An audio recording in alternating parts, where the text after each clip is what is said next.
Hello à tous, aujourd'hui on se retrouve dans le podcast numéro 4 et on va parler du sujet du squat dans le streetlifting. Donc je vais commencer par laisser la parole à Léna et je vais te laisser du coup te présenter.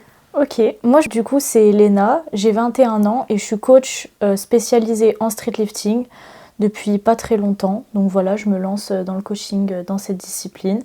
Et si jamais vous pouvez me retrouver sous le nom de liftarder-du-bas sur Instagram. Donc voilà, et aujourd'hui on voulait aborder le sujet du squat parce que c'est quelque chose en off dont on a beaucoup parlé. En gros le but c'est de répondre un petit peu à la question pourquoi les streetlifters ils sont nuls en squat. Grosso modo voilà, c'est un peu le sujet du podcast. Mais on va nuancer un petit peu tout ça et le but c'est pas de dire que les streetlifters ils sont nuls, c'est pas le cas, c'est un peu péjoratif, mais voilà, le but c'est juste de... Ouais, juste apporter aussi nos pistes de réflexion. Voilà. Donc le premier point qu'il faut aborder par rapport au squat, c'est que pour ceux qui savent pas et qui sont un petit peu récents dans le sport, c'est que le squat en fait il a pas toujours été présent dans ce sport et on a commencé à avoir l'apparition du squat, je sais plus c'est quoi l'année exacte, mais ça doit être 2021 de mémoire, ça devait être vers le Covid, quelque chose comme ça. Et qu'avant ça, en fait, toutes les personnes qui pratiquaient du streetlifting, même si je sais pas si ça s'appelait du streetlifting, ils faisaient pas du squat, c'était juste muscle-up, traction dips. Donc en fait, déjà quand tu regardes les origines du sport, les top athlètes actuels qui s'entraînent déjà depuis 10 ans, c'est des personnes en fait qui ne squattaient pas, ou alors peut-être qu'ils squattaient juste pour faire un faux jambes. Pas avec le même attention. Quoi. Pas avec le même investissement, et en fait, c'était principalement muscle-up, traction dips. Donc déjà, c'est comme si en fait on part avec une béquille et avec un train de retard. Ouais. Par rapport aux autres sports comme le powerlifting ou l'haltérophilie. Donc déjà ça je pense c'est le premier point à souligner. Et aussi il y a beaucoup une question qui ressort, c'est de se dire, on entend beaucoup, est-ce qu'un jour on réussira les streetlifters à dépasser les powers dans le squat ?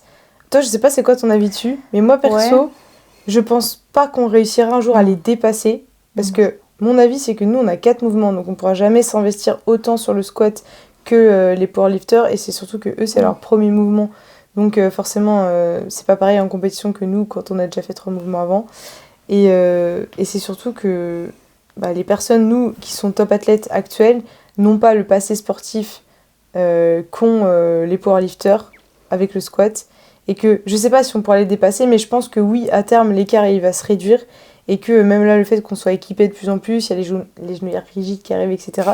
Je pense qu'en vrai à terme on réussira à rattraper ce retard.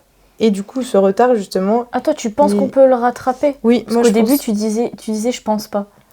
En fait, d'un côté, non, je pense pas qu'on peut dépasser. Ouais. Je pense pas que, par exemple, nous, on pourrait avoir les records, parce que là, clairement, quand tu regardes les perfs dans le power sur toutes les catégories de poids, ils nous écrasent littéralement sur les records de France. Juste, tu regardes les records de France, mais les records du monde, c'est encore pire. Donc je pense pas qu'on pourra les dépasser. Peut-être que dans certaines KT, on pourrait voir 1, 2, 3 records, c'est ce que je pense. Mais je pense pas les dépasser, mais je pense que oui, on pourrait pas les rattraper, mais rattraper un petit peu le retard et réduire l'écart. Mais peut-être réduire l'écart, mais jamais égaler ou dépasser. Ouais, mais c'est ça, en gros, c'est réduire l'écart. Ouais, c'est pour moi, en gros... le fossé. Là, tu regardes, des fois, il peut y avoir 60 kg d'écart entre les deux. Je pense qu'on peut réduire, tu vois, cet écart. Mais ça va se faire progressivement. Oui. Je pense. Après, là, je suis en train de réfléchir, du coup, en même temps que tu parles. Et en soi, déjà, nous, en compète, le squat, il est en dernier. Déjà ça. Donc, et l'inverse des power, pour essayer de donner des éléments de comparaison en termes de niveau, le power, c'est le premier move. Déjà, donc c'est pas comparable. Et surtout que nous on en a 3 avant. Il y a déjà, on se met déjà 3, 6, 9, on se met déjà 9 essais dans la tête quoi. Avant de et le squat c'est le finisher. Donc déjà ça faut le prendre en compte. Je suis en train de réfléchir et déjà même comment tu sais que c'est programmé ou orienté les entraînements de power, je pense que t'as quand même pas mal aussi de fréquences de squat et même quand t'as pas le squat, c'est tout ce qui est deadlift etc. Tu renforces quand même cette chaîne post. Alors après tu peux me dire que tu peux mettre 3 squats semaine ou plus ou moins etc. pour un streetlifter, mais du coup t'auras quand même d'autres moves avant ou d'autres moves après. Donc je sais pas, pour moi c'est pas pareil. Il y a ces choses là à prendre aussi en compte. C'est ce que je disais, c'est que nous, du coup, on a 4 mouvements à travailler. Donc, un mouvement parmi 4 ou un mouvement parmi 3, déjà, c'est pas la même chose. Et en plus, dans le power, t'as le deadlift et le squat. Il y a des transferts entre les deux. Donc, ça rajoute de la fréquence d'entraînement sur le bas du corps. Alors que nous, on n'a aucun avantage. Voilà. Genre, 0 transfert le dips, du départ. Tu vas pas avoir un transfert sur le squat, quoi. Donc, Mais bon, je pense aussi qu'il y a un aspect, et on en parlait du coup hier, sur la partie programmation. En fait, oui, il y a un retard du coup chez les athlètes, peut-être sur les perfs parce qu'il y a un petit manque d'expérience, mais aussi du coup dans la programmation, je pense que les coachs aujourd'hui, en street, sans vouloir dire qu'on est nul dans la programmation en squat, mais je pense qu'on a beaucoup à apprendre des coachs de power qui, eux, je pense, ont une longueur d'avance sur nous, sur la façon de programmer, sur comment c'est agencé dans la semaine, les retours techniques, surtout techniquement, pour comprendre vraiment ce mouvement. Vu qu'on a moins d'expérience, forcément, en tant qu'athlète, il y a moins d'expérience aussi en tant que coach. Donc je pense qu'on a tout intérêt à se former, à aller chercher peut-être les infos ailleurs que dans le street, parce que nous, c'est un petit milieu, et je dis pas que tous les coachs ne savent rien, hein, ça commence à arriver. Mais pour moi, de manière générale, si on prend un spectre et l'ensemble des coachs, je pense qu'il y a des petits manques de connaissances et que du coup c'est aussi une des raisons pour laquelle on a encore un peu ce retard sur le squat. Mais après du coup, pourquoi il y a ce manque de connaissances ? C'est déjà, moi après c'est un avis un peu exacerbé, mais je pense que les power, bah voilà, vu que c'est leur mouvement phare, en fait même historiquement, le squat, quand tu regardes en arrière, il est là dans le power, même dans d'autres sports, par exemple l'haltéro, quand tu fais du renfort front squat, historiquement il est là depuis un moment. Donc en fait, pourquoi c'est intéressant même d'échanger avec les power et de pas trop avoir d'ego vis-à-vis de ça, d'en discuter avec eux ou d'avoir leur point de vue, programmation, etc. Parce qu'en fait, historiquement, c'est des gens qui ont expérimenté le fait de programmer le squat et de l'avoir même dans leur discipline un moment avant que nous on débarque et qu'on arrive. C'est ça, donc, c'est qu'ils ont bien plus d'expérience et de connaissances. Et du coup, même forcément, dans leur formation, je pense comment elles sont tournées, tu vois. Ouais, et c'est surtout que les connaissances, en fait, elles se transmettent de coach à coaché, parce que les coachs après deviennent coachs, etc. Alors que nous, dans le street, comme il n'y a pas les générations précédentes au-dessus, qui ont ces connaissances dans le squat, en fait, nous, on récupère nos connaissances de notre expérience. Mais c'est freestyle. Mais on n'a pas... Voilà, c'est un peu freestyle, et du coup, ça fait que je pense qu'il y a pas mal de coachs. Je pense que ça commence à venir quand même, les connaissances commencent à arriver. Les gens commencent à se faire coacher par des powers. Moi, du coup, ça a été mon cas. Je me suis fait coacher par un power aussi pour ça, pour en apprendre un peu. Donc, on commence un peu à sortir de notre univers du street et ça commence un peu à arriver. Mais il y a encore un petit retard, je pense, à rattraper là-dessus. Et aussi, peut-être, ce qui peut expliquer pourquoi les coachs en streetlifting peut-être ne savent pas, entre gros guillemets, aussi bien programmer le squat que les coachs en power. Ça peut s'expliquer parce que, en fait, tout simplement, à la base des bases, c'est pas notre spécialité, en fait. Genre, tu vois, on en parlait hier ou tout à l'heure et tout, c'est pas notre spécialité. Et nous, on est spécialiste dans le tirage, tirage au poids de corps, muscle up, squat, muscle up, traction. Ensuite, pareil, pour les dips, en fait, c'est eux, nos mouvements. Je parle de loin, je renie pas du tout l'intégration du squat, mais juste, c'est eux, historiquement, les mouvements où nous, dans nos origines du sport, on a plus d'expérience et plus de regard parce qu'on les a vus se décliner avec le temps et qu'après seulement, le squat s'est installé et que là, il a fallu le considérer. Il y a aussi, je pense, peut-être une part sociologique, je sais pas si c'est sociologique, mais en fait, quand tu penses au street, l'image que tu as quand tu dis street lifting, c'est pas le squat. C'est muscle up, traction dips. Donc je pense que toute personne qui a été attirée par le sport du street, c'est pas pour le squat, c'est principalement pour le muscle up, la traction et dips. C'est que de base, c'est un sport poids de corps où tu te laisses. Donc le squat, c'est vrai que maintenant il fait partie, mais c'est comme si... quand tu penses au street, c'est pas la première chose qui vient à l'esprit. Après, je pense que c'est parce que c'est notre génération ou le moment où on a découvert le street, mais peut-être que des années après, dans les gens qui découvrent le streetlifting, pour eux, ça sera une évidence qui est le squat. Ouais, peut-être. Nous, ça l'est pas parce que, surtout toi, tu vois, t'as vu le streetlifting se développer et qu'avant, quand peut-être t'étais là où tu découvrais, c'était pas pareil et que t'as vu ça. Mais quand les autres, ils vont arriver après avec le vrai streetlifting actuel, je pense qu'ils vont considérer l'ensemble. Tu vois pas ce que je veux dire ? Peut-être. Mais moi, quand même, je pense que j'ai quand même toujours cette démarche où, en vrai, tu vois bien, t'es pas bête, même si tu fais pas de sport, tu vois bien que t'as l'attraction dips, le muscle up qui se ressemblent et que t'as le squat, il est tout seul, genre c'est un petit peu le mouton noir. Qu'est-ce qu'il fout là, quoi ? Non, mais en vrai, pour moi, c'est ça. Ouais. Donc, quand t'es attiré, selon moi, vers le street, et pour moi, il y a un peu ce phénomène qui se répercute où beaucoup de pratiquants, j'ai l'impression en tout cas, du coup, aiment un peu moins le squat. Je dis pas que je veux pas faire une généralité, Mais je pense qu'aussi ça peut expliquer pourquoi il y en a beaucoup qui sont nuls, même si c'est pas... ouais, on exacerbe, hein, c'est pour... c'est pour rire que je dis nul, mais moi perso, je pense que c'est ça pour moi, c'est que en vrai ce qui m'a attiré dans le sport, c'est plutôt les muscle-up, traction dips, et que le squat, flemme quoi. Genre vas-y, je l'accepte parce qu'il est dans la discipline, mais en vrai... on si le tolère quoi. Je l'enlèverais quoi.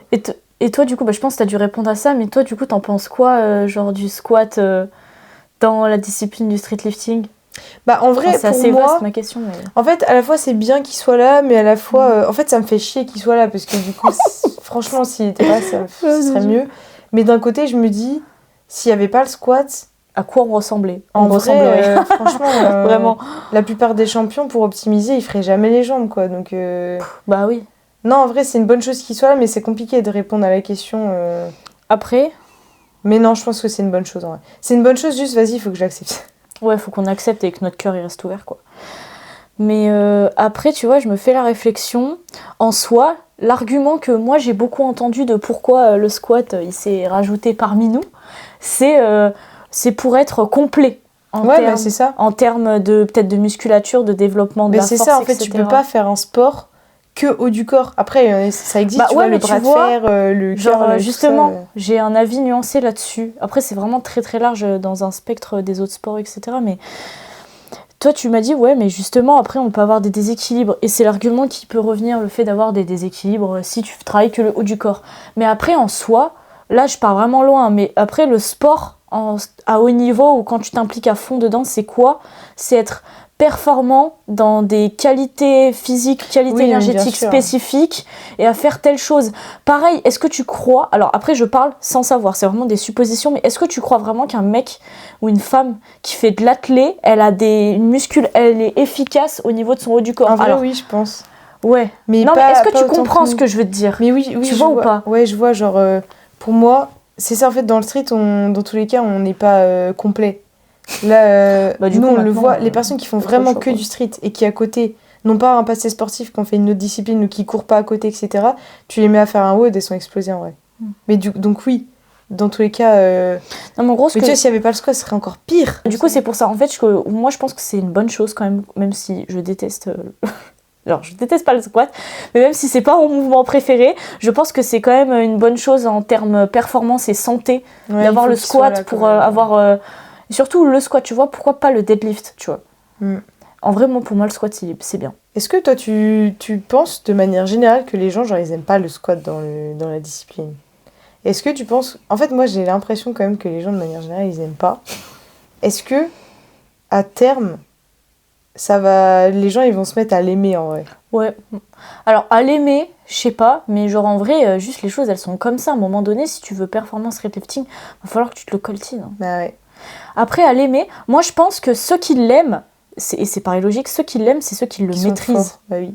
Et je pense que peut-être pour l'aimer, il faut juste le maîtriser. En vrai, c'est ça. Hein. C'est pour ça que moi je pense, les connaissances, elles arrivent dans le squat, et pour répondre à la question pourquoi on est nul dans le street, parce qu'il y a peut-être aussi des retards sur les connaissances et sur la transmission des connaissances. Peut-être qu'en vrai, le fait que l'écart il se réduise, que les personnes... et une prog de plus en plus optimale et puisse progresser et soit de plus en plus forte, bah je pense qu'à terme, en fait, ça va être... c'est comme c'est l'effet boule de neige.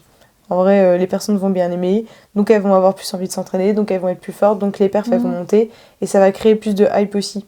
Pareil, du coup, plus il y a des records, je trouve, qui sont battus, parce que tu regardes au niveau mondial, en vrai, les squats, les records du monde de squat, en vrai, c'est ridicule, mais ça dépend des catégories. Ah, tu veux dire en streetlifting? Ouais. En vrai, ça fait pas non plus rêver. Quand t'es un power, tu peux carrément arriver dans le street et faire un record du monde juste sur le squat. Du coup, je pense qu'à terme, le fait qu'il y ait les records qui soient de plus en plus hauts, parce que là, en vrai, ça commence à arriver, ça va pousser les gens à plus s'entraîner. Ouais, mais moi, tu vois, je comprends ton point de vue, mais moi, je pense qu'il faut vraiment, vraiment pas se comparer au power. Non, bien sûr. Mais je comprends, mais là, tu vois. Ouais, bien sûr, mais tu sais, t'as dit, putain, en vrai, nos records, ils sont bien, mais genre un power qui vient, il fume tout le monde. Mais après, encore une fois, parce qu'il y a encore un retard. Mais là, tu vois, déjà, dans 2 ans... Mais même, c'est pas la même discipline, en vrai. Oui, mais même si, tu vois, là, t'enlèves le power, tu regardes les records du monde actuellement en squat, tu regardes les records actuels, les records il y a 2 ans, il y a déjà un écart énorme. C'est juste qu'on n'a pas encore l'expérience, il faut laisser, mais déjà dans 2 ans, sans comparer au power, les records ils seront déjà bien plus hauts qu'actuellement. Oui, c'est sûr. Ouais, mais après, moi je pense, après c'est qu'une pensée personnelle, peut-être qu'on dépassera peut-être jamais les power au squat. Ah mais non, mais après, je pense pas non plus. Hein. Moi, mais on s'en fout, faut arrêter de se comparer à eux. Ouais, c'est ça. En fait, de par toutes les choses qui nous différencient dans nos pratiques, juste, c'est pour moi, on peut se comparer, etc. Machin, c'est ok, ça fait sens, mais pour moi, après, en vrai, c'est pas comparable. Non, mais c'est clairement. pas comparable. Genre, pour moi, clairement. C'est pas du tout comparable, tu vois. De par tout ce qu'on a cité auparavant, tous les points qu'on a cités, parce que rien n'est pareil. Eux, ils sont en premier, nous, c'est en deuxième. Eux, leur développement, c'est pas pareil. Enfin, tu vois, plus trop de choses. C'est pas pareil.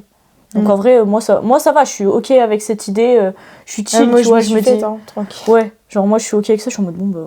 Je me suis faite. Mais je pense aussi il y a beaucoup la partie mentale. En fait, je trouve aussi la façon de prog un squat comparé aux dips, aux tractions, aux muscle-up, et du coup quand t'es athlète, la façon de t'entraîner sur un squat, c'est pas pareil. Donc je trouve il faut développer le mindset. En vrai, c'est hyper bizarre ce que je dis, je sais pas si vous allez comprendre. Pour moi, tu ne fais pas du squat enfin, la façon dont tu dois rentrer dans ta séance quand tu as du squat, genre une séance squat et une séance dips ou traction muscle, c'est pas la même chose. Et du coup, je pense que ça a beaucoup une partie mentale et psychologique où du coup, tu dois être à même de supporter la séance. Je sais pas comment dire. T'as aussi beaucoup la partie psychologique aussi. Tu veux dire, il va falloir encaisser quoi. Bah, tu vas et tu sais que tu te défonces tout quoi. Bah tu vois en fait quand par exemple être en RPE 10 sur un squat, RPE 10 sur une traction, c'est pas la même chose, c'est pas le même effort. Tu vois ce que je veux dire ou pas? Ouais. Genre c'est pas le même type d'effort. Ah putain, le squat c'est crevant quand même. Bah ouais, c'est hyper nerveux. Donc en fait, il y a aussi je pense la partie mentale. Peut-être aussi que si on est un peu en retard, c'est qu'on est trop faible. Moi en vrai, c'est ce que j'ai remarqué. J'ai l'impression mais c'est vrai. Après on se tape 3 mouvements avant. Hein. Non, mais sans parler des compètes, que genre dans la programmation, j'ai l'impression qu'en fait, on n'ose pas trop pousser le squat, le renfort, etc. Les curseurs à balles. Ouais, sur le squat. Par contre, t'inquiète que pour les tractions, ça hésite pas à mettre des séries, à faire du volume, mais pas trop sur le squat, parce que tu sais, c'est un mouvement qui est nerveux, faut pas trop se fatiguer. Alors que moi, je pense que justement, il est là aussi. Faut y aller, quoi. Moi, je pense qu'il est là le problème, on se bride trop, mentalement, justement. On se bride trop, genre... On pense trop que ça va entraver la récup, parce que oui, c'est vrai, il y a des interférences entre le squat et les autres mouvements qui existent. Mais en vrai, je pense qu'on aurait tout intérêt à pousser un peu plus et qu'on pousse peut-être pas assez. Je pense. Et après aussi, t'as aussi la partie mentale, je pense. Ouais. Qui joue. Il faudrait qu'on apprenne peut-être à un peu plus aimer ce mouvement. Oui. Ouais, apprendre à l'aimer. Et du coup, ouais, pour moi, ce qu'on disait il y a 5 minutes, pour moi, apprendre à l'aimer, c'est apprendre à le maîtriser et à se sentir performant dessus. Et comment tu te sens performant dessus? Bah, c'est en ayant les bons outils. Et l'expérience, en vrai, tout simplement. La bonne prog, ouais, l'expérience. En vrai, tu peux pas, tu vois, même on en parlait avec Marco, une fois j'en discutais avec lui, il m'avait fait toute l'historique de sa progression squat, et t'en as pour 10 ans, quoi. Plus de 10 ans. Et voilà, donc en vrai, c'est un long processus... d'avoir les bons automatismes, d'avoir un squat efficient techniquement. Enfin, après là en plus même de l'apprécier. Oui, bah c'est ça. Faut apprécier le processus, c'est important. Putain, c'est trop bateau cette fois. Non, mais après aussi là c'est qu'on s'est grave focus sur le squat. Mais en vrai, tu peux dire la même chose pour les autres mouvements. Il y en a plein qui n'aiment pas un mouvement d'ensemble, il y en a plein qui n'aiment pas les dips. Ouais, mais en général, ceux qui n'aiment pas, c'est que... Ils maîtrisent pas le mouvement. Ouais, soit ils maîtrisent, soit peut-être ça leur fait mal, ou ils sont peut-être désavantagés, même physiquement, à le faire. Je te dis n'importe quoi. Imagine même, je sais pas, peut-être une pathologie ou une blessure qui font que tu pourras jamais faire telle ou telle chose. Moi, je connais des athlètes, sur des mouvements de streetlifting en particulier, qui ont des pathologies physiques, ça peut être des maladies, des machins graves et tout, et qui font qu'ils pourront peut-être jamais performer comme ils le souhaitent sur tel mouvement. Ça, ils font de leur mieux, mais et là par contre, là c'est un autre monde. Et il y a un autre truc aussi, là, je pense à ça. Ouais. Je pense qu'il peut faire que les streetlifters peuvent avoir un petit retard sur le squat. C'est que, moi je pense beaucoup que quand on change de discipline, peu importe la discipline qu'on fait, quand t'es attiré vers un nouveau sport, en général t'es attiré vers un sport où tu te sens fort. Donc moi perso, j'ai été attirée par le street parce que je sentais que j'avais un potentiel genre sur les tractions, les muscle-up et tout. parce que du coup j'ai fait de la gym avant. Si je pense à d'autres personnes qui sont atterries dans le street, qui ont atterri dans le street, peut-être que c'est pareil. Et peut-être que le passé sportif de la plupart des streetlifters qui se sont mis dans le sport parce qu'ils se sentaient forts ne les avantage pas dans le squat. Et plutôt, tu vois, ça les avantage sur le haut du corps. Donc peut-être qu'il y a ça aussi qui fait que du coup t'es un petit peu en retard sur le squat. Ouais, tu veux parler de passé sportif en fonction de ce que tu aimes, en fonction de tes forces. J'imagine, tu prends quelqu'un qui a fait grave de la natation, mais genre toute sa vie, et du coup qui a développé une force de tirage de fou, du coup qui va être super fort sur le tirage, sur le muscle-up, traction. Du coup, vas-y, les dips, peut-être elle va rattraper son retard parce que c'est le haut du corps, mais moins du coup sur les jambes. Peut-être que ça peut expliquer que du coup elle a un retard à terme. Ouais, ou l'inverse, où tu peux... Mais en général, t'es plutôt attiré par le street, par les mouvements haut du corps. Genre si t'es attiré par le squat... T'imagines ? Si c'est que le squat... Putain, j'adore le squat, je vais faire du street lifting, quoi. Ah ouais, non. Si tu es attiré par le squat, tu vas faire du power, en vrai. Tu vas pas faire du street. Ouais. Mais du coup, d'ailleurs, question intéressante, toi, c'est quel mouvement qui t'a fait... qui t'a fait aimer le street lifting ou démarrer ou genre... Ah oui. C'était the move, quoi. Bah, en vrai, je pense que c'est les dips et les tractions. Mais en genre fait, un seul. Genre, quel mouvement t'a fait aimer ou peut-être découvrir le street lifting? Je pense ou genre, en lien avec ce que tu dis. Je dis c'est les deux, c'est traction et dips, parce qu'en fait... Tu faisais les deux en simultané? Ouais, je faisais les deux, mais genre en mode à la fin de ma séance, en mode renfo tranquille au poids du corps. Et après, j'avais un pote, j'avais fait une séance avec lui, et lui, il faisait de l'endurance de force. Et du coup, il m'a juste prêté sa ceinture, il m'a dit, vas-y, essaye de te lester. Et du coup, je me suis lestée, j'ai testé mon ARM, et je crois que j'avais déjà 27,5 en dips. Ouais, je te jure. Et après, du coup, il avait regardé les résultats des championnats du monde. Je crois que c'était juste après le championnat du monde. La Campoline était championne. Ouais. Et je sais plus, il avait comparé aux résultats. Enfin, il m'avait dit, mais tu sais, bah ouais, si tu t'entraînes, machin. Et du coup, après, voilà, j'ai tryhard les dips et les tractions. Et...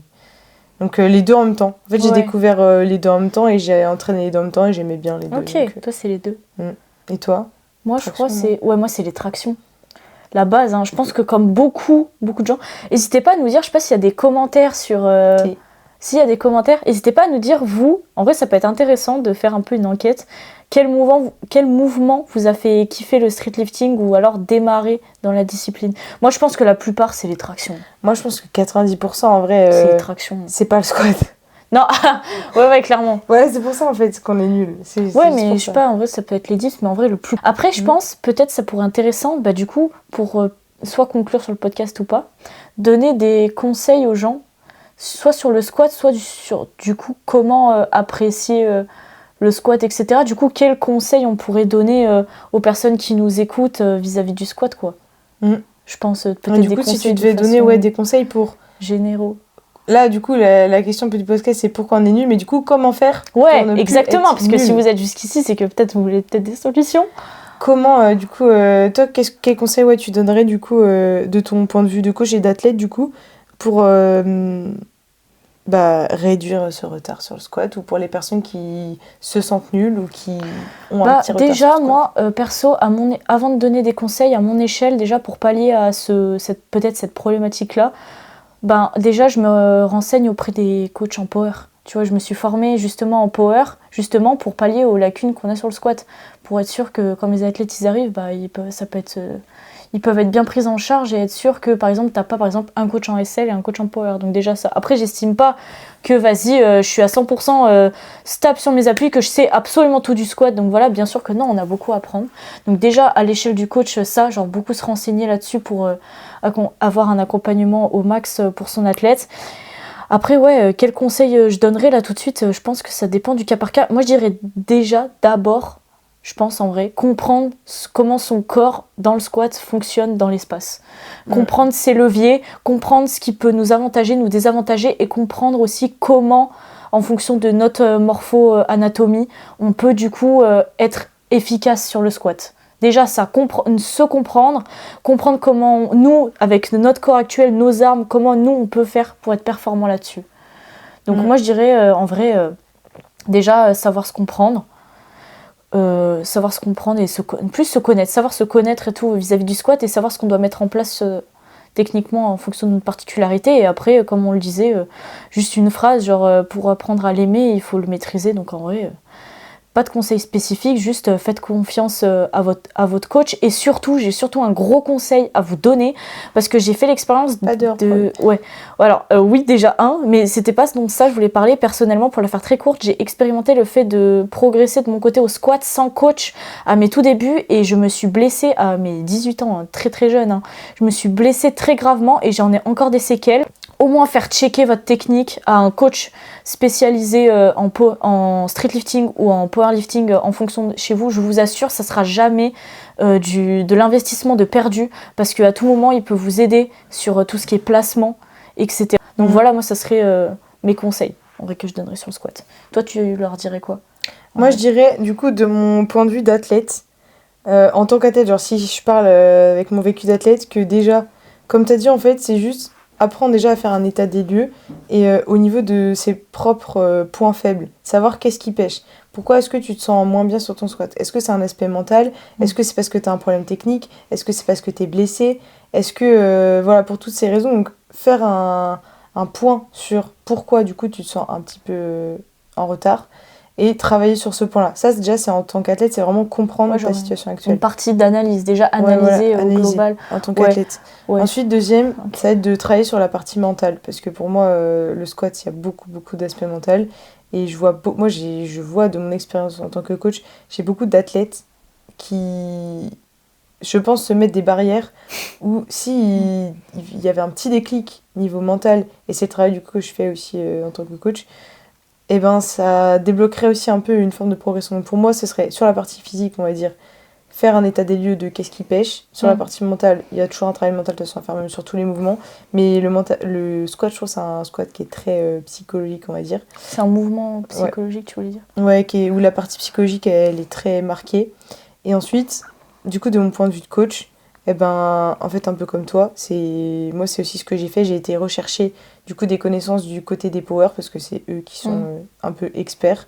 Quand t'es coach aussi, forcément, c'est de toujours chercher à aller chercher des informations et accepter le fait que tu ne sais pas tout et que tu sauras jamais tout, et que de toute façon, plus t'en sais, mieux c'est. Donc, il faut toujours chercher à en savoir plus. Donc, du coup, agrandir ses connaissances sur le sujet. Et puis l'expérience, en vrai, juste en tant que coach, c'est juste plus tu as d'athlètes, plus tu vois de cas différents, plus du coup tu vas être à même de régler les problématiques de tes athlètes. Et de maîtriser ton sujet au squat. Voilà, et du coup d'apporter ta vision sur le squat. Moi j'ai bien vu mon évolution depuis les 3 années que je coach, entre au début et maintenant, il y a des choses du coup que j'ai comprises grâce du coup à mon point de vue d'athlète, mais à mon point de vue de coach. Voilà, les deux... ouais, en vrai, l'expérience, ça n'a pas de prix. Hein. Genre sur et si du coup, de mon point de vue de coach, comme je disais qu'il y a peut-être des soucis un peu de programmation, moi je dirais qu'il ne faut pas hésiter du coup à peut-être plus insister sur l'entraînement en squat et ne pas avoir peur de mettre un peu plus lourd, de faire peut-être un peu plus de volume, de mettre plus de renfort, etc., plus de fréquence. Parce que je trouve qu'on est un petit peu frileux sur tout ça. Parce qu'on a même peur un peu de rappel, récupérer, en vrai, je pense. etc. C'est juste un petit rappel. Ah bah c'est ça qu'on ça dit, peut du coup, être fréquence. du back squat ou du Zercher et tout. Ouais, mais c'est rien qu'un rappel comme ça, où je dis n'importe quoi, peut-être j'abuse, mais peut-être je dis n'importe quoi, du bel squat en renfort, des machins. Ouais, mais c'est ça que je disais du coup dans la fréquence. Mais ne pas avoir peur en gros de charger, quoi. De travailler différemment ce mouvement et de faire des choses peut-être que tu t'autorises pas de faire sur les autres. Ouais. Voilà. Et en vrai, moi, je pense que le dernier truc que je dirais, c'est... Je suis pas du tout là pour faire des leçons de morale, je suis juste là pour exprimer mon avis. Je pense qu'en tant que coach, moi, ce qui me semble bien de faire, c'est de pas... Parce que moi, je pense qu'il peut y avoir une part d'ego en mode, ouais, on va quand même pas aller demander au power et tout, tu vois, ou pas, tu sais, une part d'ego en mode, ouais, moi, je suis coach en streetlifting et ouais, moi, je suis solide sur mes appuis et je vais pas aller chercher des infos sur les power. Mais moi, je pense qu'en fait, bah, si. Genre, je pense qu'on a beaucoup à apporter. Mais c'est ce que je disais, en fait, t'as toujours à apprendre de tout le monde. Ouais. Et même moi, en fait... Même nous, on a beaucoup à leur apporter, je pense. Et puis même moi, je me dis, genre, à mon échelle, même après 3-4 ans de coaching, j'ai toujours à apprendre de mes athlètes. Même si l'athlète, il vient de commencer le street débutant, il peut m'apprendre quelque chose. C'est ce que je te disais hier, je crois. Et c'est hyper important, en tout cas, quand t'es coach, de toujours être dans cette mentalité d'accepter que tu ne sais rien. En vrai, oui, t'as beaucoup de connaissances, mais en vrai, tu sais rien. Et si t'es bridé et que tu dis je sais tout, bah, du coup, tu t'apprendras rien, t'évolueras pas. Et du coup, Ouais, c'est ça. Moi, je pense qu'en fait, ça peut être intelligent d'avoir une démarche saine et juste constructive. Je dis pas se renseigner pour s'enseigner, juste d'échanger avec d'autres coachs en power, peut-être d'autres coachs en streetlifting aussi qui ont peut-être plus de connaissances que peut-être nous ou d'autres coachs, et je pense qu'en vrai ça peut être une très bonne démarche à avoir. Peut-être même pourquoi pas se former, même je dis n'importe quoi, peut-être auprès de power ou tu sais de gars de l'haltérophilie et tout. En vrai ça peut être intéressant d'avoir des points de vue au pluriel quoi. Donc, Carrément. Donc voilà. Bon bah cool, on a donné plein de conseils aux autres. Du coup pour conclure le podcast, j'espère qu'on a répondu un petit peu à la question à pourquoi les streetlifters ils sont un petit peu nuls en squat. Même si moi j'ai foi que dans les années à venir on sera solide sur nos appuis. On sera pas nul, on sera fort. Ouais, on sera fort. Et j'espère que ça vous a un petit peu aidé, qu'on vous a apporté peut-être certaines pistes sur du coup comment peut-être rattraper ce petit retard et que vous êtes reconnus. Voilà.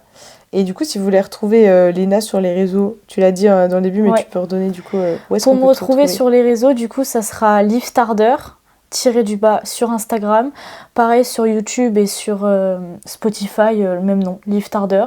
Merci du coup de nous avoir écoutés jusqu'ici et on se retrouve dans un prochain épisode. Ciao. Bisous.